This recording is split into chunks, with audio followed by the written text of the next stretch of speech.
Hi everyone, welcome to School of Scarlet. I am so happy to have you here today.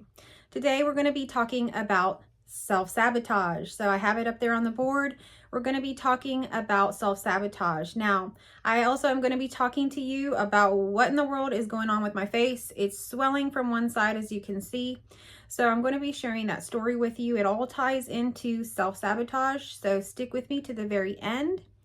Also, I just want to start off by saying thank you to everyone that has signed up for my courses so far. I do have a new feminine course starting. If you are interested in that, I have everything in the community tab, or feel free to email me. Okay, so to start off with self-sabotage, I want to ask you a few questions.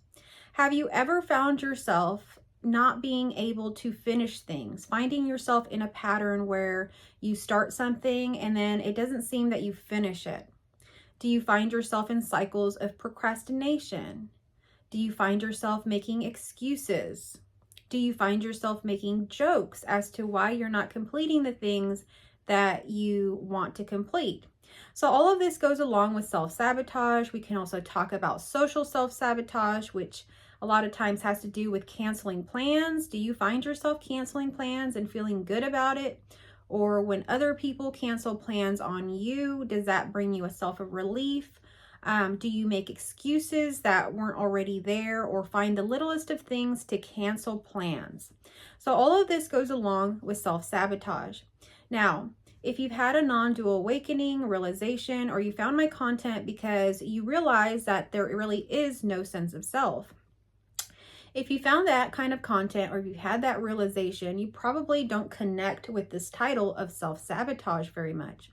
But I want to tell you that I was one of the biggest self-sabotagers there was, and it still is a program that can pop up and try to make its way back into your life. And so I've had a non-dual awakening. I've had different shifts in my life, but this is still something that is deeply, deeply ingrained in us. And I would say that 99% of people have this program running through them that really keeps them held back from those things that they actually want to achieve. So I'm going to talk about how that happens within the framework of psychology. I'm going to talk about how to transcend that through spirituality or finding your true divine nature. So stick with me to the very end as we kind of uncover and unfold this deep, deep topic. So like I say, this is a topic that most of us deal with, so we deal with it in one way or another. I'm going to be sharing my direct experience. Usually on my channel, I always usually share direct experiences. I find that direct experiences are more relatable, and they're also what we connect to, and many people listening to my story have probably had the same situations happen. So let's begin with me. I was one of the biggest self-sabotagers there was. Every little thing I would put up an excuse for, or if I had a project or something I was working on, I would start it and I would begin on this project. But as soon as I had any kind of excuse, a roadblock, an issue of some kind, I would make it bigger than it was, and I would find a way to get out of it. A lot of times it was that I was unhappy in the workplaces and the situations that I was in, so I was trying to find my way out of it in a way that wasn't just totally saying, hey, I don't want to do this. So my patterns with this are deep. They happen, like that, in a way of not really wanting to speak up and say what I want. So I create a scenario that's kind of a covert scenario where it doesn't seem that I'm doing it. But let me tell you, everything that is happening, you are allowing, believe it or not. Even when things happen at work that you didn't so want to happen, a lot of times we are creating these scenarios for ourselves in one way or another. So self-sabotage starts off very, very early on. It starts off by doubting ourselves. It starts off by not trusting ourselves, or it starts off a lot of times by shame. So in our childhood, most of us have had situations happen where we've made a mistake or we've done something and our parents have had to, bring attention to that, or maybe discipline us or something like that. And so I typically see two kinds of parents. I worked with parents for many years. That's actually something that I work in a lot. So there's two kinds of parents. One kind of parent, and this is not to blame the parent at all. So if you find yourself in this situation, this is all learning process, and we're only ever parenting or doing things from the level that we're at, that we've experienced or we have an understanding of. So let me preface that by saying that most parents that I work with, when we bring this to the surface and we see this and we work on this, they learn, and it gets changed and transmuted, and everything gets better. So this is all about learning and understanding. And many of us haven't been, taught this and haven't had these experiences. So when a child makes a mistake, sometimes there's parents that will go ahead and reprimand the child. You spilled the milk. What happened? You spilled the milk. Okay, so the child spilled the milk. I spilled it. I wasn't paying attention. Okay, I'm sorry you spilled the milk. Why don't you go ahead and clean it up for yourself? So that would be the consequence in itself. If the child had been doing it and doing it and doing it, okay, maybe we would work on it a little bit more. But we're going with the example of the spilled milk. So in this scenario, the parent asks the child, what happened? Why is there spilled milk in this kitchen? And it's okay to have a reaction. The parent is totally okay with having a reaction. You could even have an exaggerated reaction like, what happened? What happened to the milk? Why is the milk all over the floor? I just bought that. You could have a reaction. Nothing's wrong with that. So, but as you notice, the child answered, I spilled the milk. I wasn't paying attention. Okay, so I need you to go ahead and clean all of that up, please. And so the child begins to clean it up. Done. The consequence is there, and hopefully the child will not make that mistake the next time, knowing that it's a pain in the butt to have to clean that up and be confronted by their mom and mom's reaction. Now, the second scenario, this is where we start having these kind of programs of shame come in that can kind of stick with us. Now, this is the same scenario. Child spills the milk, and so the parent sees this and is like, oh, what happened? You spilled the milk. I just bought that milk. There's a whole gallon of milk. The child says, I'm sorry, I wasn't paying attention. I just was pouring and I didn't stop. I spilled. Oh, you are so stupid. You are so clumsy. You keep doing things like this. I'm so tired of this. Why don't you go to your room and think about what you've done? That is just so stupid. I'm so tired of you. So that scenario you can see is a little different, right? So the child goes to their room and there they are alone, and there's no one there to help them with their nervous system. So when we have a reaction, when we have a situation like this, we actually go into this kind of scared feeling, like fight or flight within our nervous system. This is what happens. And the child's scared, doesn't know why, they're in trouble, something's going to happen, they don't know. So this happens, it's natural, they're in trouble, it's natural. But when the child is then shamed after they explain themselves and ask for forgiveness, and they're called names like stupid, this or that, or not, there's no circle, there's no finish here of, okay, I see you made a mistake, can you clean it up? Or now you have this punishment of not being able to do this or that, where there's no closure of you go to your room. You're shunned, you're by yourself, and now your nervous system is out of whack and there's nothing there. Whereas the child that, eventually cleans up the milk, the parent will come back in and see, oh, you cleaned up the milk. Thank you for cleaning up the milk. You might just get a simple pat on the back or the thank you, or maybe he'll get a hug. But that calms the nervous system back down to help the child regulate. And so that helps the child. So where the other case, you're left in your room and the only thing that you can do is kind of self-soothe alone.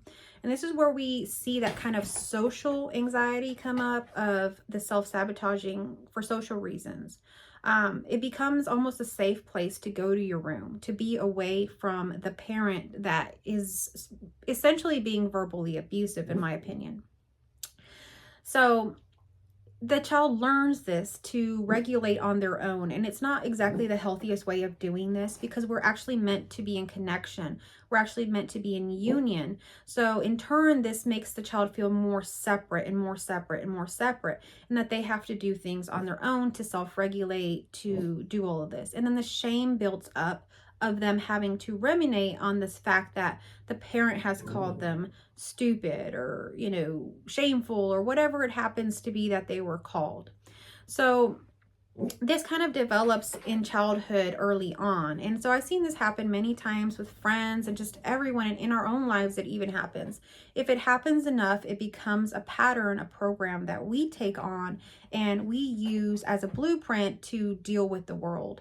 And this is what we deal with, where we go to work or we do certain things and then suddenly someone makes fun of us at work, or something happens and suddenly we go retreat home, and this becomes a pattern where we're not doing anything other than retreating. My dog's over here by the window, and I don't know if there's someone coming by or what, but anyhow, this whole thing creates this kind of programming within our mind to do this again and again and again. And so this becomes our way of being.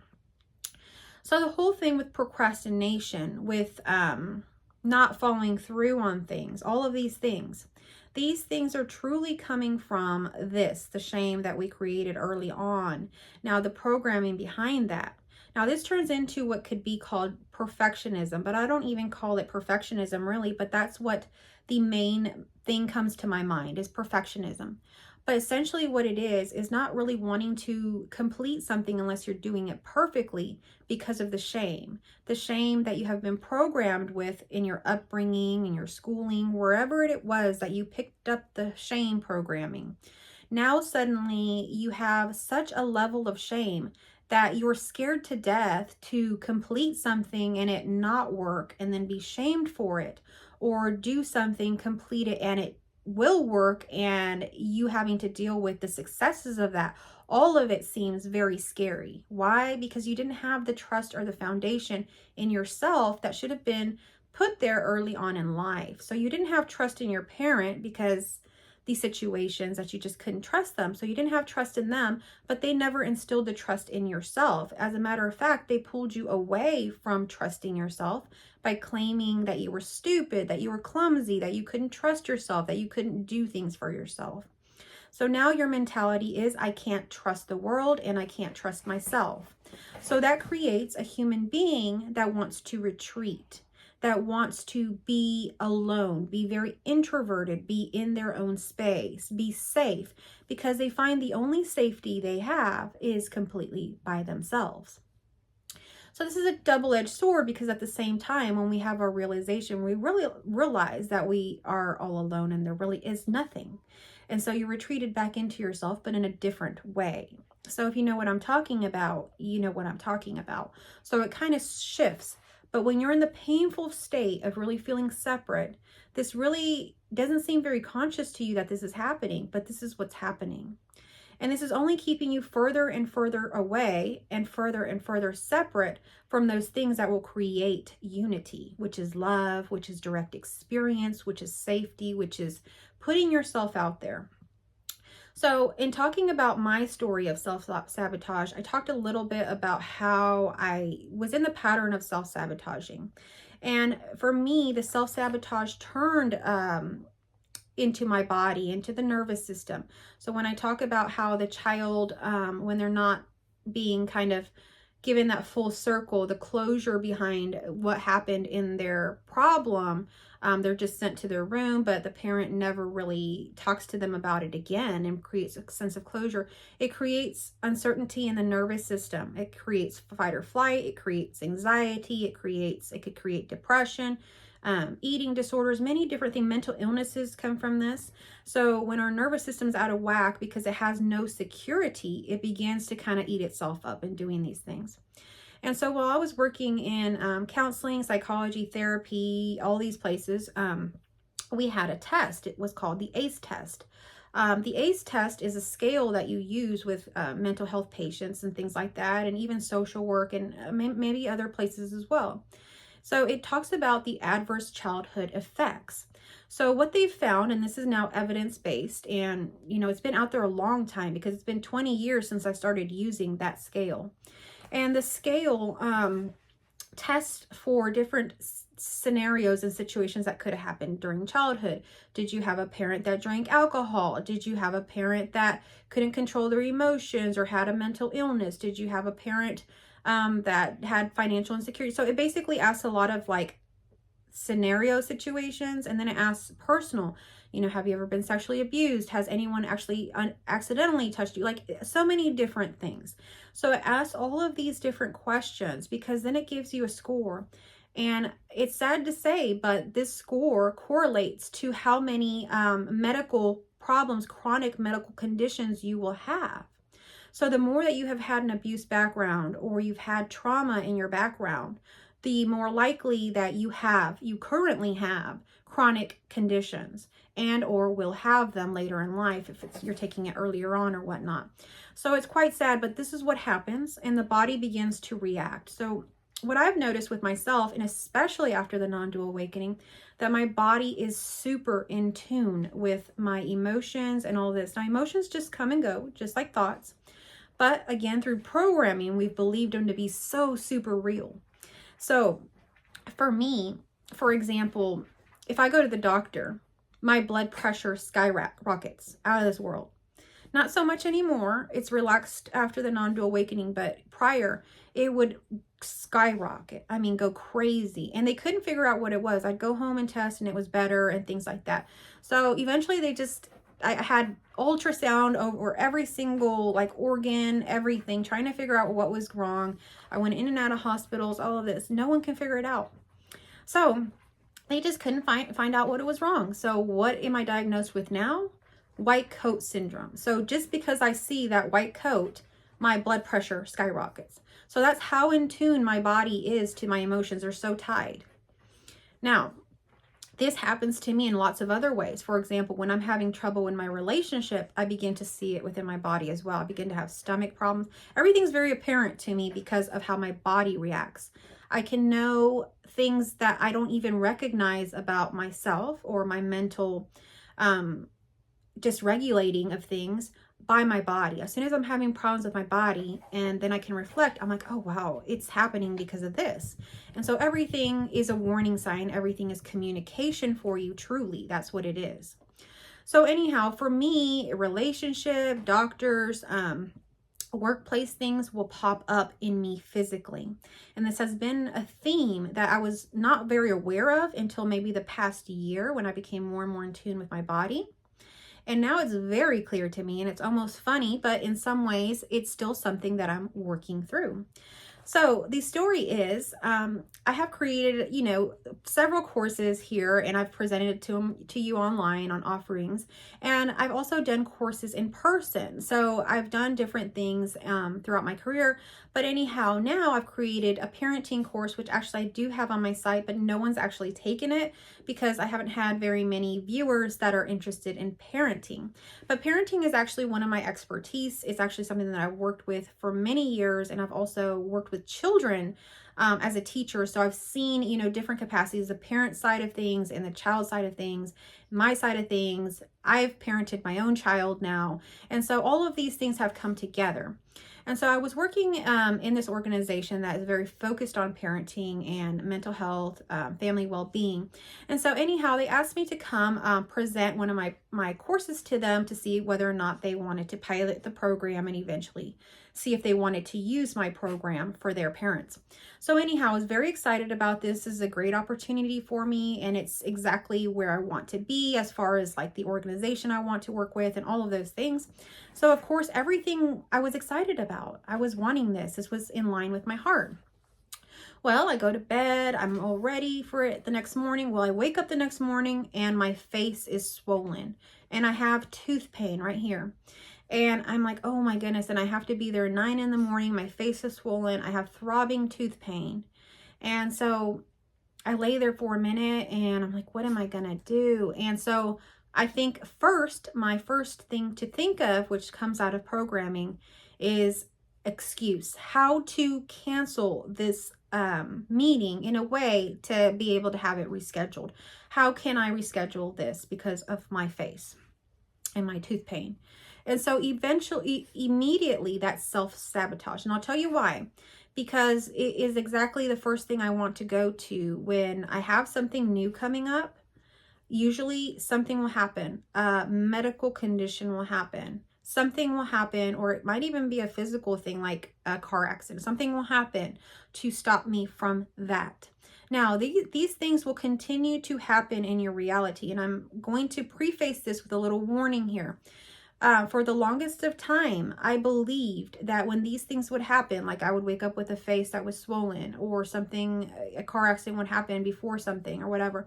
I believed it to be a bad omen, a bad luck, a bad message to me, an intuitive message to me to say, hey, don't go there. Now, I'm here to tell you that was actually not true. There is nothing outside of yourself that can tell you what to do. Now, you can have synchronicities, you can have things that you've consciously or maybe even unconsciously placed for yourself that will come up at certain times and they seem so aligned. And those are messages that you have put there and they feel right. Now, you always have the discernment in that moment to go with that or against that. Even if you had placed it there with the best of intentions, you always have all of your power to say, no, it's not a bad omen. I can turn this around and it's not going to be a bad omen for me. So it's in the power of your own energy that you decide if something's an omen, if something's bad luck, if something is going to hurt you. There is nothing outside of yourself that can hurt you. There is nothing outside of yourself that determines anything for you. You actually can do that. Now, you have two ways of being. You can have the way of being of just allowing everything. And most likely that will keep you in the state of procrastination, of not moving forward, of all of these things. But when you have the consciousness, and if you haven't watched this video, I made a video about consciousness. It's a very important video because it really shows you how consciousness evolves. And there is a point in non-duality when you first have your realization where you totally feel like you're not doing anything. And in one way I can explain that to you if you had the realization. But another way I can explain it to you where you are totally a creator being. And those two things and everything in this reality is seamlessly the same. Like, it doesn't matter if you're a creator being or not. It's all the same. It's all happening the same way. So it's your choice. Do you want to allow yourself to continue the patterns of procrastination, of not achieving, of not doing the things that you want to do, and then going into this cycle of shame within your own mind, the programming of going back into childhood, of these loops of feeling shameful to yourself that you're not able to accomplish those things that you want to, and then hearing the voice of your parent, I'm stupid, I never do anything, I can't complete things. So do you want to continue to live that way, or do you want to transmute everything and get back into your power and recognize that there is no bad omens? There is no one outside of yourself stealing opportunities or doing anything for you or against you or anything. You are completely sovereign in your power at all times, and that is the truth. So when you step into that power, you change the paradigm, the foundation. And see, many people try to use affirmations, and even I have talked about affirmations, and I encourage them to some extent. But if all you're doing is an affirmation, you're not changing the foundation or the knowing who you are, understanding reality, understanding the basis of everything. If you're just telling yourself over and over again, I'm an overcomer, I'm an achiever, whatever you want to say, but yet you're not taking the steps in your own life, you're not allowing yourself that, then it's never going to happen. So everything starts with this paradigm of recognizing that all of the power is here with you now. You are a sovereign being, and there are not entities outside of you. And even if they are, you created those entities outside of yourself. So at any time you can call that power back. So as soon as my face was like this in the morning, I was in pain, and I thought to myself, oh, I got to cancel this thing. And that's where all of a sudden the superconscious mind comes in and says, no, you don't. Your heart wants this. Why in the world would you cancel it? This is just a face thing, and it could be transmuted at any time. So what did I do? I went into the quantum, which is just going into energy, and working with the energy to transmute the pain, because I knew that if I had pain, I wouldn't be able to concentrate and this and that. So I go ahead and go into the pain and transmute it. And you won't believe it, but I have no pain. I had no pain from that moment that I started doing the energy work. So all of the pain left, but my face remained swollen. It wasn't as swollen as it is now, but it was swollen enough. The swelling had gone down enough for me to go to that meeting. So like right here where my cheek is out, it was actually in. I had more swelling right here. So I was able to do my meeting, and I was able to pass or move through the fears, the programmings that were already running through me, even though I physically still had the condition, okay? And even if I had still had the pain, I would have still went, because at this point, there's nothing that's going to hold me back to that level anymore. But anyhow, at that point, the programming, like I say, initially popped up, and it was very tempting to go with it. But the other force was much more tempting. But anyhow, I can tell you that over and over again in my life, I chose to cancel plans. I chose to reschedule things. I chose to self-sabotage. I chose to believe the lies of other people. And this is the thing about other people. Other people will tell you that you're stupid, that you can't do it. And, they'll come up with 101 excuses. That is actually also a form of self-sabotage that they are doing. When you find a person that is just criticizing other people, or for example, they always like to criticize other people's plans or something like that, it's actually a way for them to deflect that they're not doing anything, or to take attention off the fact that they don't follow their dreams. So they're criticizing your dreams. But if you're conscious enough, for example, when I walked into the consciousness that I felt wanting now to transcend self-sabotaging, it became very clear to me that, why would I take advice, or why would I do any of these things from someone who has not done it themselves? So when you do choose to take advice or do something like get therapy or anything like that, which I highly recommend, especially if you are self-sabotaging, because therapy would be something that could easily help you with this. But when you choose to choose someone for this, make sure that they themselves have transcended this, that they themselves have gone through this. For example, if somebody's telling you how to start a business, do they have a business? Is it successful? When someone's giving you advice about marriage, do they have a marriage? How long have they been married? Is their marriage successful? Would you want a marriage like theirs? When someone is giving you parenting advice, are they a parent? And how do they parent? And how is their child? Would you want to have a parenting relationship like those individuals? So always consider that. Same thing for mental health, spirituality. What is that person's journey? What has it been? Do they have a direct experience, or are they just reading from books, knowledge that has already been here? Are they just giving you knowledge? Well, I admire and I see the value of knowledge. I run a school called School of Scarlet. Knowledge is a major part of everything. But there is another part of this, and this is direct experience. And especially if you're getting advice or help from someone, you're not going to want to go with someone that has not themselves experienced this, transcended it, and mastered it. There's no point in listening to those people. So to me, when I had this realization, it was so simple now to not listen to certain people anymore, because they have not done these things. So there's no way to get that. So as I was counseling parents, I at some point got promoted to be a supervisor. Now, I was hiring people to go out and counsel other people. Now, most of the people we would hire didn't have children, and they wouldn't stick around very long, and we actually got lots of complaints. And this was because they didn't have children, and they were extremely hard on the parents. They had no compassion, no understanding, did not understand the nuances of having children. So in some aspects, they helped the parents to get really tough and get with the program and stick to the rules. But in other areas, they failed. They created more shame and more shadows in the parents that then caused them to go further from what they wanted. So essentially, when you're working with people that are not experienced, you're going to create more shadows, because they haven't themselves uncovered their own shadows. So they have no way of bringing those forth for you.